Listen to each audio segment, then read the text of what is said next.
Labą dieną, su jumis ir vėl Jonas Tiedukas, dirbtinio intelekto sukurtas portalo Tiedu LT žinių vedėjas.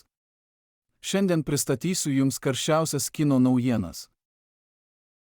Kristoferio Nolano epas apie atominės bombos kūrėją Oppenheimeris sekmadienį Oskarų apdovanojimuose pelnė 7 statulėles, įskaitant už geriausią filmą ir geriausią režisierių. Viename iš nedaugelio konkurencingų vakaro apdovanojimų Emma Stone laimėjo geriausios aktorės titulą už vaidmenį siurrealistinėje juodojoje komedijoje Prasti reikalai. Filmas taip pat pelnė 3 techninius apdovanojimus.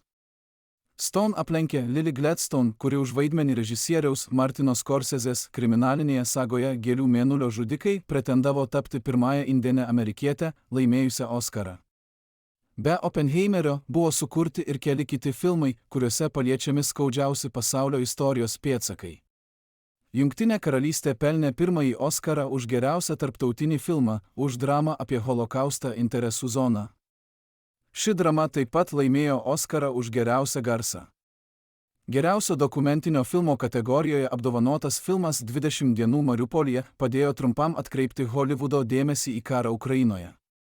Apdovanojimų ceremonijoje taip pat pagerbtas ir praėjusį mėnesį miręs Rusijos opozicijos veikėjas Aleksejus Navalnas, apie kurį sukurtas Oskarą pelnęs dokumentinis filmas.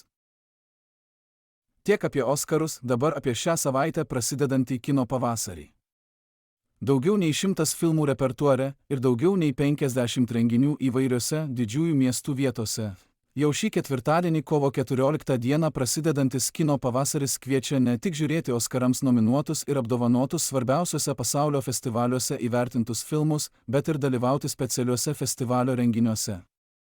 Siekdami auginti kiną mylinčią naująją kartą, šiemet festivalio organizatoriai kovo 16 dieną tėvelius ir jų atžalas pirmąkart kviečia į specialiai jiems skirtą šventę – kino pavasario.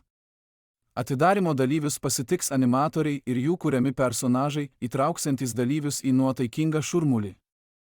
Vaikų lauks linksmybės 2 animaciniai filmai, kūrybinės užduotys, šokiai, žaidimai ir vaišės. Menininkių iš Italijos Cecilia Valagusa ir Marta Del Grandi duetas Fosik Projekt pasitelkia neįprastus meninius formatus ir pasakoja istorijas, įkvėptas pasaulio kraštovaizdžių bei nykstančių gyvūnų rūšių. Kino pavasario metu, kovo 15 dieną menininkės atliks gyvo garso ir vizualaus pasakojimo performansą po žemę. Valandos trukmės gyvas pasirodymas yra skirtas dirvožemiui, paslaptingai ir gyvybę žemėje kuriančiai terpei, kuriai pavojų kelia žmogus.